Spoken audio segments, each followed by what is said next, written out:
Hello, everybody. This is Catholic Dad, episode number, 445, Humility and Contraception. You know, a lot of people think that humility is being self-deprecating, thinking less of yourself than you actually should. That's actually not humility, and don't believe it for a second. Humility is being who you are, being true to yourself, being honest to yourself. And when you self-deprecate, when you think you're a worse person than you are, or you're not as good at something as you are, that's actually a sin of pride. You don't want to be that way.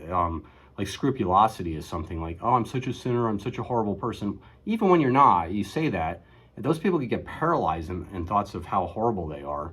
And that's not who you are, and it's not the way you should be. When Moses asked God who he is, he said, I am who I am. That's probably a pretty good way to live our lives too. Who are you? Well, I am who I am. Like me, I'm Catholic Dad. I'm a pretty darn good father and husband. And I'm really good at radiology. That's what I do as a living.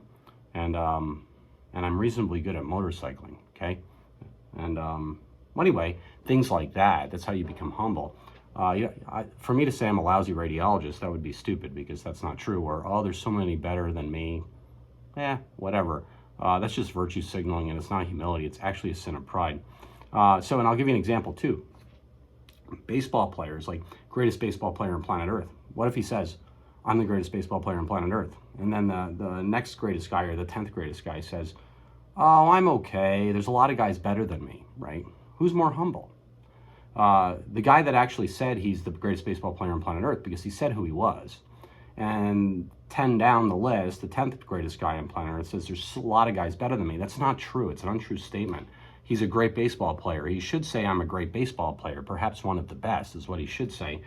And I understand being a braggart. That's kind of annoying.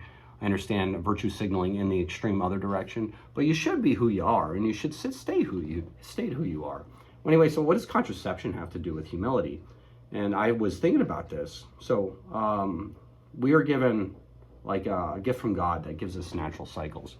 Humans have that, particularly women, but the women actually drive the men's cycles too. Like we kind of respond to what they're doing. And different parts of that cycle gives us different signals, and it gives you different inclinations on what your mind and body is inclined to do. And you're supposed to take all those inclinations and all that weirdness called humanity and direct it toward the good, direct it toward God. What contraception does, right? It takes all those inclinations and all those hormonal fluxes, right? And it takes them and it blunts them or changes them in some way. And it changes them to be a person that you aren't really, somebody artificial. And I know that's like, well, that's a little bit of a push, but you got to think about it, honestly. Like, we don't know how we're changing the human psyche and the human mind when we contracept ourselves. Like, literally, God gave us this natural gift of sexuality and humanity to be with one another, to create life.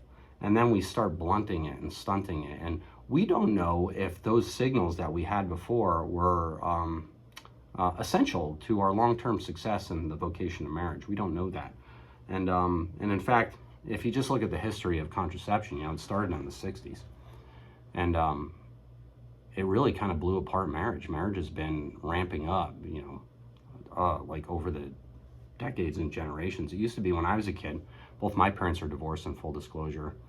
I was the only one with divorced parents at all in my entire neighborhood. Now it's like I would be the weird ball, the weirdo if I had married parents, And so it's really gone the opposite direction. And so is that a contraceptive mentality? Could be. Paul VI in Humanae Vitae, he actually suggested it, that we won't treat women with honor and respect when they start blunting their cycles, when they start artificially contracepting themselves. They'll be a means of pleasure, and that's all they'll be. There will be no sacrifice for them. There will be no honor and dignity to a woman. And I think that's kind of what we're seeing. And so I guess I wanted to say that, when you change who you are artificially, you may actually be assaulting your humility. And that actually might be a sin of pride, like you playing God with your own body. And whether it be for the extreme excess of grandeur or the extreme self-deprecation, you're not living who you are, and you're not being who you are. And so that's just something to think about. And by the way, here's from married couples out there. If you are contracepting yourself, you got to think about it this way, okay? Give up contraception for a month or two. It's just a challenge. Maybe 3 months, and see how you start behaving differently with your spouse, because you might actually be, you might actually start respecting them more in certain ways. You might actually have different feelings toward them. You might desire your spouse more when you're not artificially blunting your hormones. You might feel, have bigger feelings of love. You might bond more, you know. You don't even know, and what the heck may result. You might actually have a child. That's just the way it works. And then for those young people out there who are, you know, not living the life according to the way they should, you know, they're fornicating outside of marriage and they're contracepting. Try to give up contraception and see what happens. I bet you, can almost guarantee you, you will respect your body more in the future, and you will act accordingly to your very nature, and you'll stop the secular decline of marriage and family. And again, so what does this have to do with humility?